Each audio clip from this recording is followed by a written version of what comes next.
Good morning, good morning, good morning. Today, I want to talk quickly about Tiger Woods. Tiger Woods. I watched a Netflix documentary about Tiger Woods, and as you know, Tiger Woods has made a lot of money, and I'm going to break down some of that. I want to talk about the financial dimension of Tiger Woods, as well as Netflix's decision to kind of throw Tiger's father under the bus. So, you guys know I'm going to give you the Dr. Boys breakdown. So, get comfortable, buckle up a seatbelt. We're going to get started on the Black Financial Channel right now.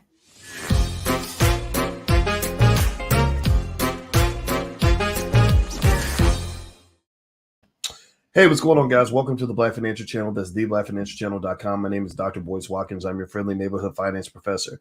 On the Black Financial Channel, we talk about black wealth and black economics every day, sometimes as much as 10 times a day, under one condition. The condition is that we are B1. B1 means black first. Black first means we put our community at the top of our priority list. Black first means we educate our children. Black first means we love our women and love our men.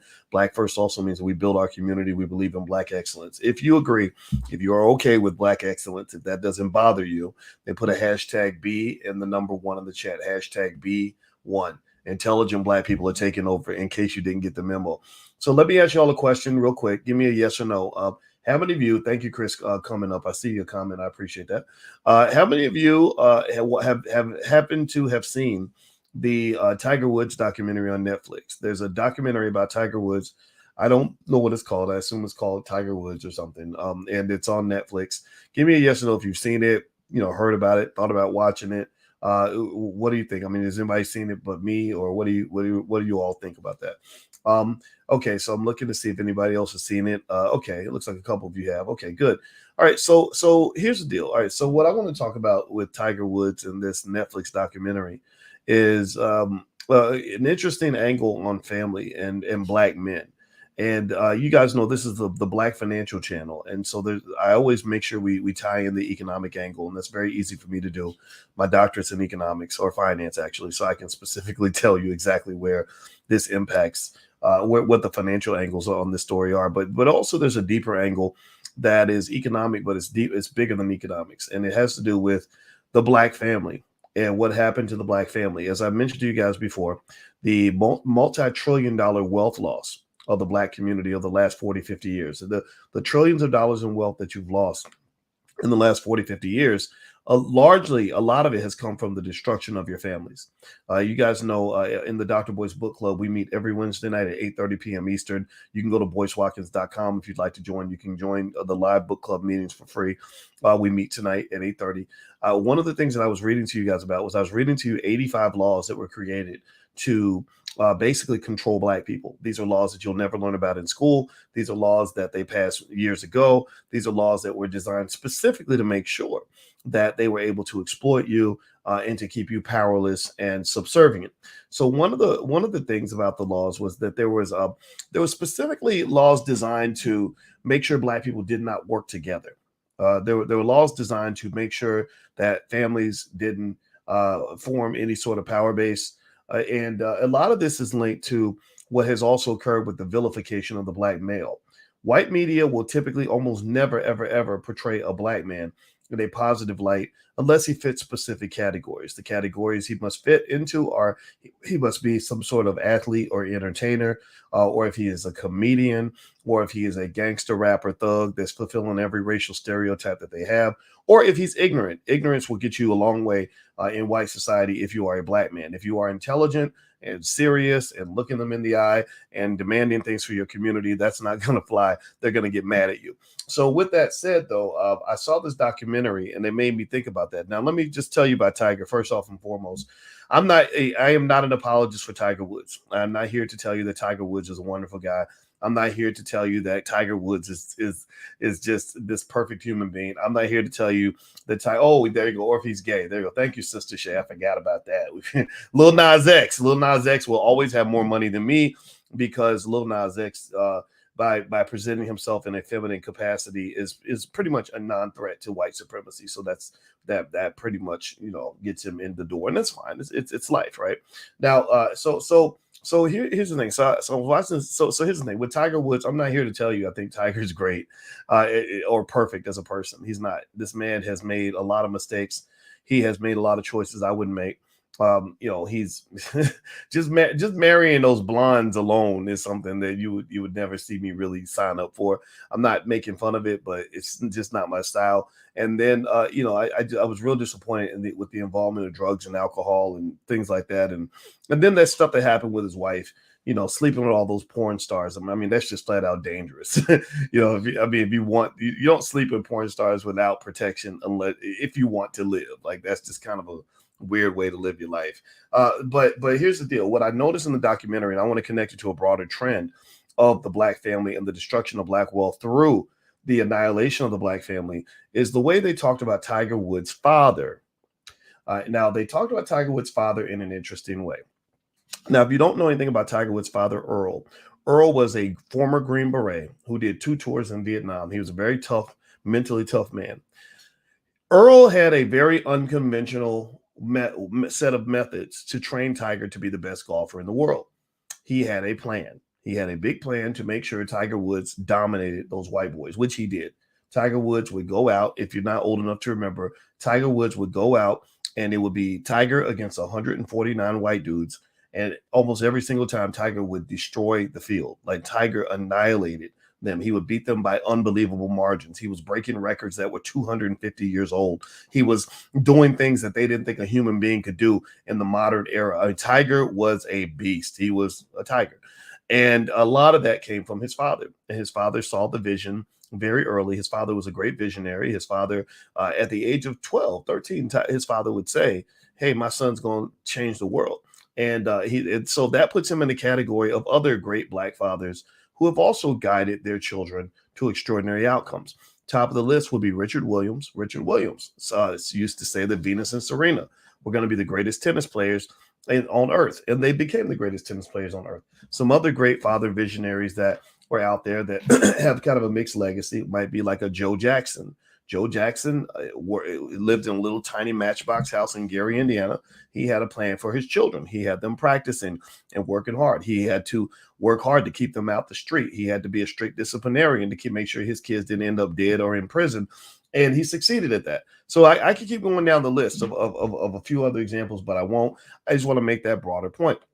So in this documentary, I found it really interesting that they laid out Earl Woods in a way that almost seemed to go back to that standard theme of toxic masculinity. And I remember noticing they would say things like Earl Woods, he always had a plan. He had a plan. Earl Woods had a plan. And I was like, oh Lord Jesus, what was it? A Black man with a plan for his family? Oh Lord, he need to go to jail for that. Black man ain't supposed to be planning for nothing. Black man ain't supposed to be planning for next Tuesday. He had a plan for his children. Oh, Jesus God. Like, they really talked about, they would be like, Earl Woods, he had a plan. He had a plan. He was planning this all along. And I'm like, of course he was. You don't become the greatest on earth at anything if you don't have a plan. What's wrong with a Black man having a plan? Oh, I get it. You're not used to that. You're not used to Black men planning dominance. You're not used to Black men planning success. You're not used to Black men planning legacy. You're not used to Black men planning the same way Bill Gates had a plan. Give me a yes or no. How many of y'all think Bill Gates has a plan? Like, give me a yes or no. Bill Gates, one of the richest men on earth.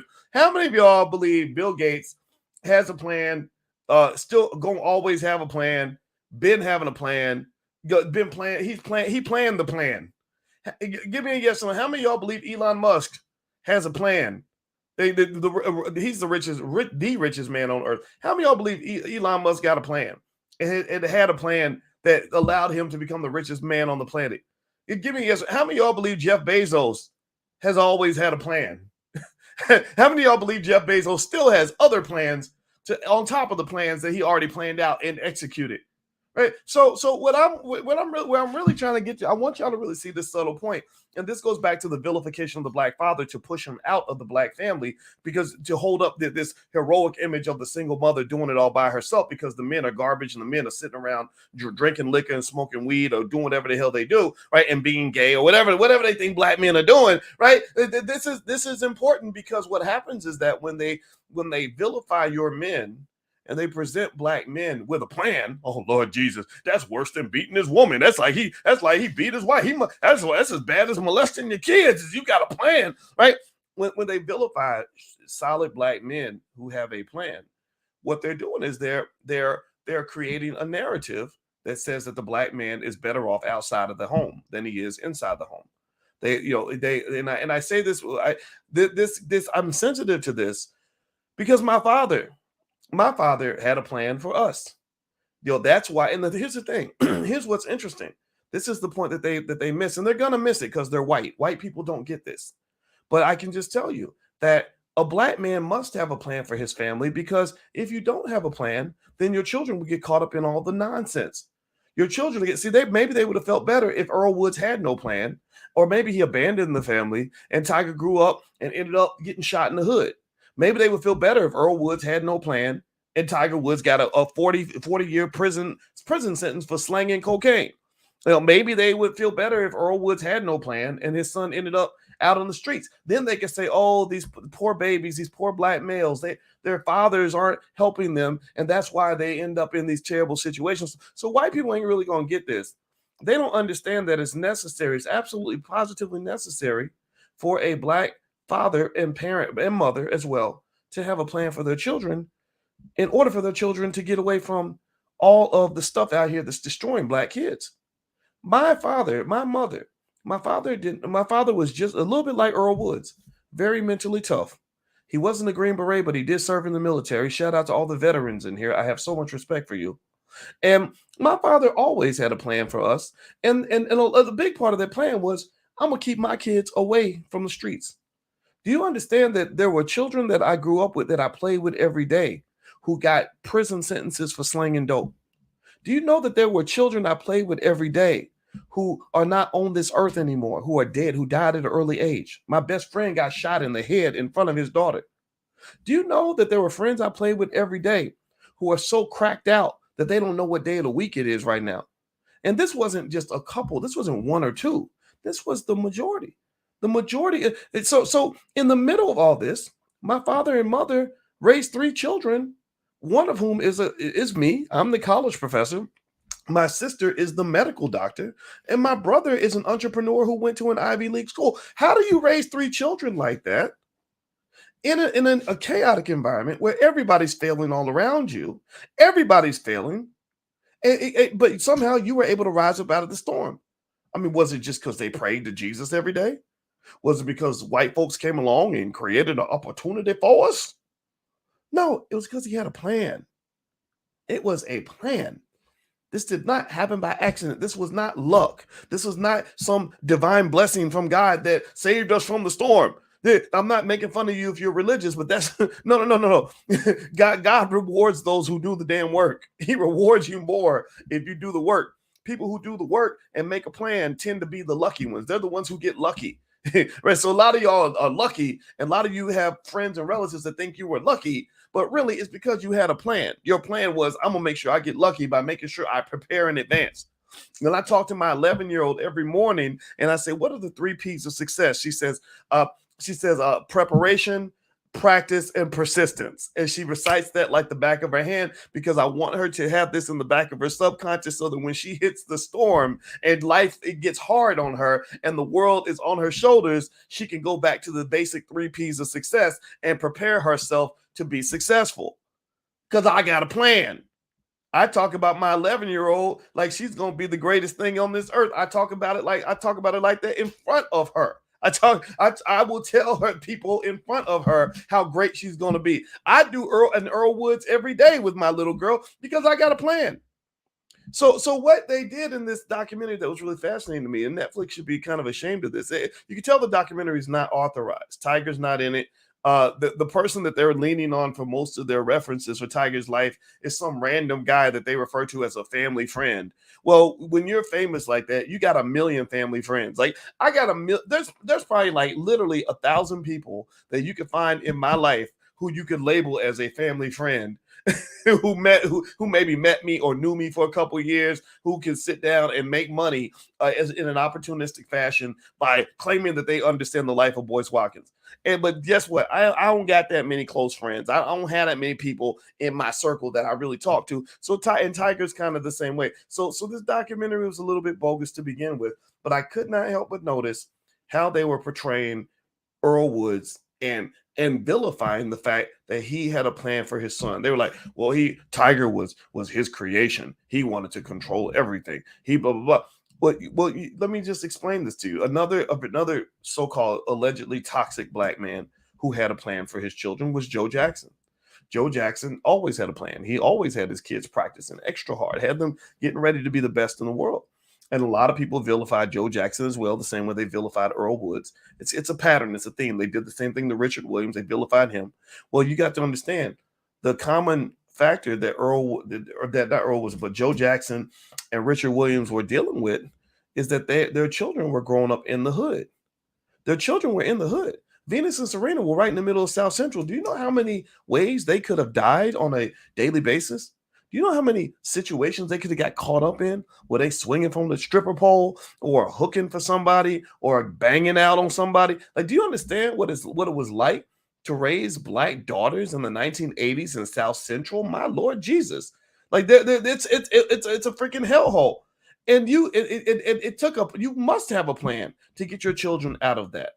So this idea, go watch the documentary. It's real interesting because they kept saying, Earl Woods planned this. He had a plan. Well, Joe Jackson also said, I had a plan for my children because I didn't want them in the street. Do you know how hard it is to keep 8 or was it 9 kids out of the street in Gary, Indiana? A place where people die every day just because it's a Tuesday? I was in Gary. I drove through Gary about a week ago, and I said, man, there is nothing here. This place is, I love Gary. Don't get me wrong. I got a lot of folks in Gary, but my God, it's like, woo, this is a sad, depressing kind of place in some respects. And I hope Gary makes a comeback. And my wife is from Gary. So my point is to say that, when they vilify black men who achieve extraordinary things, and they do it in a way that they don't do to white men, that is a subtle form of racism that causes you to reject your men, which is ultimately a rejection of family. In order for black people to ever have any wealth in this country, you will never have wealth with a whole community full of broken families. You will never have wealth where you are glorifying the guys like Future with 8 babies mamas, but you are vilifying and laughing at guys like Russell Simmons who take care of Russell Wilson, who are taking care of their children and being there for their kids and raising them in a stern yet nurturing environment where they're going to grow up and do amazing things. You can't have that. When you are glorifying the things that are killing you and vilifying the things that are giving you life, then guess what? You're going to end up with nothing but death and devastation all throughout your community. And that's what you're seeing all around you right now. So with this documentary, here's the deal. Tiger Woods, his lifetime earnings are about $2.1 billion. His net worth is about $800 million. Tiger will die a billionaire.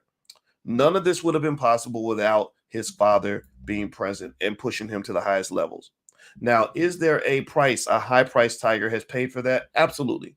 Tiger did not get a chance to be a well-rounded person because it's hard to be well-rounded and be the greatest golfer in the history of the planet. Did Tiger Woods make some mistakes when it came to women? Absolutely. A lot of men do. I know broke men who make terrible mistakes when it comes to women. So at the very least, if I'm dealing with my mistakes, I'd rather be dealing with them with $800 million in the bank than to be dealing with them with $800 in the bank. Right? Did Tiger Woods also get into some awkward situations? The man's been arrested. Yes, all these things have occurred. But at the end of the day, this idea that somehow his father was more of a liability than an asset, or that somehow you wanted him to be, or he would have been better off just being mediocre, just being a mediocre black man, ended up in jail or dead or unemployed or whatever.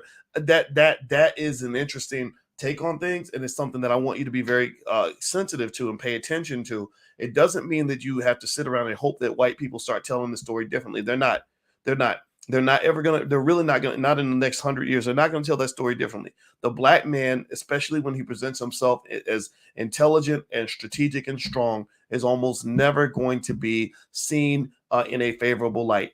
The black men that tend to be seen in the favorable light are the ones that are presented as children, as feminine, as weak, as unstrategic, who are in bad situations, because then they can feel sorry for you the same way they feel sorry for a child. A child is not a threat. To dominate. A child is not a competitor. A child is not somebody who might come along and do a takeover. But a strong black man with a plan, oh, now that's some scary stuff. That's the gangster right there. That's the real. Those are the real gangsters. Are the black men who got a plan, who are preparing their children for the future, who will sit down with you and not be intimidated by you. So the other person that I would throw in this category, in terms of just general themes of black males, I wrote down some names that I thought about that are connected to this way Earl Woods was portrayed in the Tiger Woods documentary. I thought about Joe Jackson. I thought about Richard Williams. Those are obvious connections. Some less obvious connections might be LeVar Ball, who has two sons that they have the big baller brand with the sneakers and everything. And LeVar Ball has also been portrayed in a negative light in the same way as Richard Williams and Joe Jackson and Earl Woods, as crazy and everything else. But you saw what LeVar has done. He put all these sons in the NBA, and the family's doing extremely well. A couple that are a little bit further away from this core, but I think are still connected in specific ways, might be the way the media has portrayed Kanye West and Bill Cosby. Now, Kanye West, as you see, he's not a father, but he's a black male who has talked about things like black family and black children and being a black man, and that right there is leading to him sort of being vilified, kind of in the same way that they're sort of speaking about Will Smith. I don't agree with what Will Smith did. I don't think Will Smith should have slapped Chris Rock. I'm just going to say that I don't think that was the right move. But then again, I don't know what's going on in his life. But if you notice, there's a lot of talk of that toxic masculinity talk always kind of pops up. And what I notice is that you don't really see that kind of talk about white women. I don't really see a lot of examples where mainstream media is really picking up on the toxic behavior of white females, or the toxic behavior of white males, or the toxic behavior of anybody other than black men for the most part. And then the biggest one that I think it really is interesting to me is the way Bill Cosby's whole situation is portrayed. Again, I'm not an apologist for Bill Cosby. I cannot explain everything Bill Cosby was ever doing inside a bedroom. I don't know why Bill Cosby was in the Playboy Mansion. I can't talk about Bill Cosby's life for the last 50 years. But what I can say is that at least with the Bill Cosby, the conversation was not nearly as nuanced as it needed to be. Bill Cosby is either a good man who did some bad things, or he's a bad man who did some good things. And what I've noticed with the black community is that we're able to acknowledge the good. We tend to be able to acknowledge his good while also acknowledging that he might have been bad. We're also able to do little things that white folks don't tend to be able to do, which is to understand that in America, you're supposed to be innocent until proven guilty, right? And so evidence is required in order to destroy a man's legacy or send that man to prison. White folks in general seem to have forgotten that. They only remember that when it comes to their people, but they forget it when it comes to yours. So with Bill Cosby, where I would compare him to an Earl Woods is that he's also, again, when he was on his game, when he wasn't running around with whatever women he was doing, whatever he was doing with, he was a man that also had a plan for his family. He was a man that became very successful because, he had a plan. He was strategic. He was very thoughtful. He's very intelligent. He encouraged black folks to make good decisions and things like that. So even Bill Cosby can be lumped into that, not because Bill Cosby is a good or bad person. That's your decision. You can have whatever opinion you want, but I'm talking about the way the media has presented him. It reduced him down to a one-dimensional villain, right? That's what I mean. He's a one-dimensional villain. He's not the multi-dimensional guy who did a lot of good things and then did some things that we don't like. No, he's one-dimensional. He's bad. He's evil. Everything he did is worthless. He's garbage. We should destroy him and act like he never existed. You got to be careful about that, because remember, Bill Cosby, again, with all his flaws, he was an advocate for family. Even if he wasn't practicing that in his own life, I don't really care so much about what you do in your personal life. I'm looking at what you're doing in public. Because again, you got it. Because I can tell you got the reverse happening in a lot of your hip hop music. You got some of these rappers that are super intelligent, smart people, made straight A's in college, and then they present complete ignorance and self destruction to young black men. Well, I'd rather have a dumb person who pretends to be smart than a smart person who pretends to be dumb. Because a dumb person doesn't know how dumb they are, but a smart person, you know what the hell you're doing. You know what you're faking. You know what you're pretending to be. So Bill Cosby, in my view, pretty much told millions of black people on a regular basis, it's okay to be smart. It's okay to be black and intelligent. Black and intelligence, that's an asset, not a liability. And those are basic ideas that I think the community does not get enough of. And that's something that I personally want to advocate for every single day. Every time you see me, that's what I'm going to bring. And y'all know me. I've been doing this for the last 10,000 days in a row or something. I don't know how many days it's been, but y'all been seeing me every day for about 10, 12, 13, 14 years, however long it's been. And I'm not going to stop because this is what we have to do in order to win. Okay. All right. So anyway, guys, that's it. That's all I really want to share with you. Also, I want to remind you, don't forget the All Black National Convention is at the end of October. And the reason I'm bringing it up is because for today and tomorrow, you can get your tickets for 30% off. So if you wanted to get your passes and your money's tight, you might want to go lock them in now because for the next 2 days, they'll be 30% off. We're going to be in Charlotte, North Carolina, October 28th through October 30th. You can go to boycewatkins.com and take a look. Or if you're on Instagram, you can hit my link in the bio. All right, guys. So I'm out of here. Hit the thumbs up button, thumbs up, share, subscribe before you go. I will talk to you soon. Have a great day. Love you. Peace.